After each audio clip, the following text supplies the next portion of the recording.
This season, ladies and gentlemen, is a season of history. The CBR4 has been nerfed.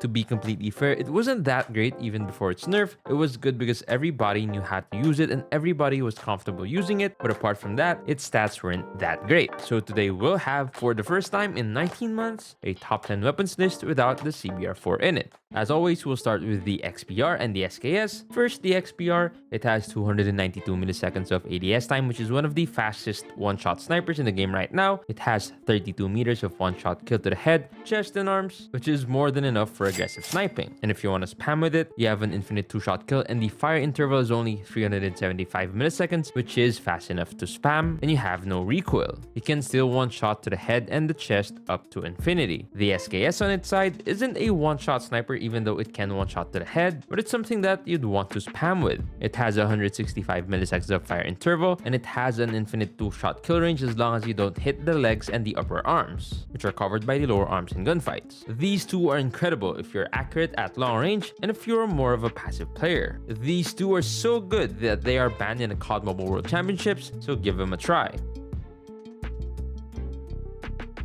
Yes, it got dropped down a lot, but no, it's not worse than before. We just reordered the top 10 a bit to be as stats based as possible. So as always, the PP19 Bison is the best noob-friendly weapon that you can have in the game. It has no recoil, a very large mag, not much flinch, a decent BSA, good mobility, and a good range alongside with good damages. If you don't hit the legs or the stomach, you have about 42 meters of 4-shot kill range. Now you'll probably hit stomach shots, so consider its 4-shot kill range as 27 meters, which is still incredible for an SMG.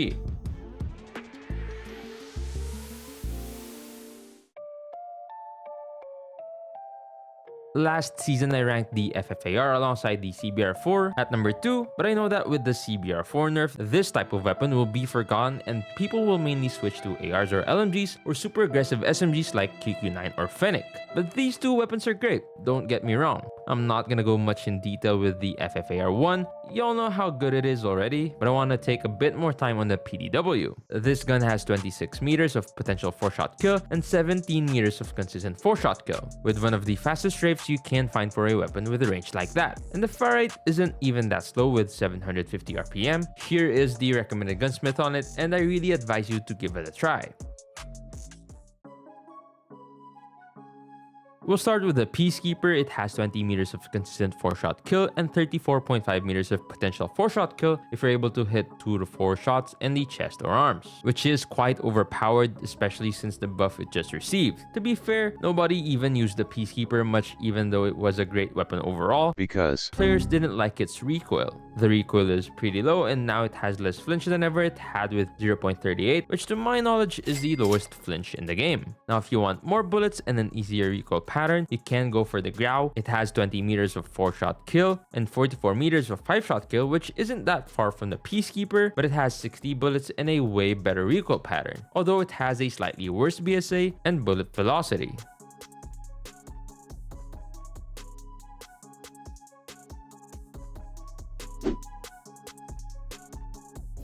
As we said many times before, these two are pretty much the same in terms of stats, so to not waste your time, both are meant to be used for very long range playstyles, up to 55 meters. If you want to be more versatile, I'll let you use the KN44. It has better mobility in general. And if you only want to play at longer range, you should use the LK24. It has a slightly easier to control recoil pattern, less flinch, and a better BSA. Here are the gunsmiths we use for it. You can build the LK24 to be even more stable for long range, but it'll be super slow at the end, and it's not fast at all right now. When we said we reordered everything, we meant it. The Holger is still incredibly great with its AR-like mobility and LMG range. As always, here's the list of the good points of the Holger 26 that makes it meta.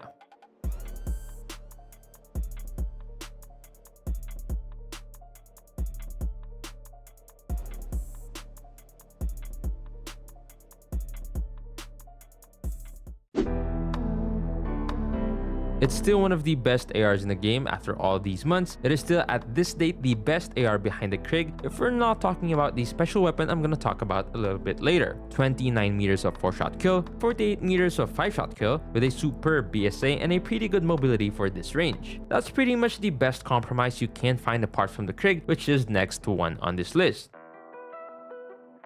It's pretty much a Kilo 2.0 with an infinite 5-shot kill. Now I know that some of you, probably most of you, don't have the Mythic, and to be fair, if you don't have the Mythic, the Kilo will be better practically speaking, but if you do have the Mythic Krig, there's no point in using the Kilo. Here are the 2 Gunsmiths for the Krig.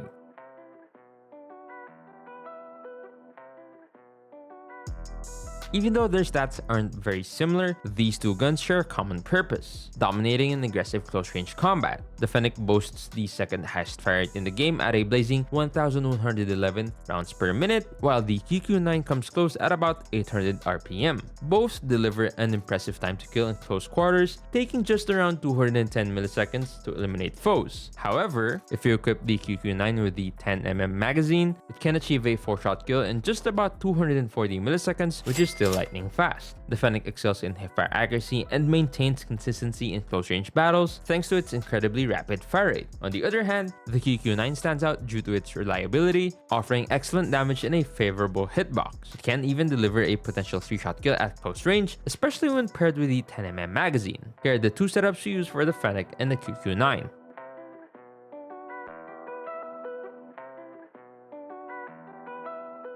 I saw in the comments of the last top 10 video that most of you were asking why the HVK30 wasn't there. Because today I wanted to do a top 10 based on stats mainly, I included the HVK30. Note that this weapon isn't easy to use for many reasons, but if you can handle its mag size, its recoil, its fire rate, its aim shake, its iron sight, then you are using statistically the best weapon in the game. And here is the Gunsmith for it. What's your favorite gun in this list? Let us know down in the comments below. While I prefer the Peacekeeper more, I've been kinda having fun with the SKS. I'm sure you'll have fun using it if you know how to. Learn more about it right here. Thanks for watching, and I'll see you on the next one.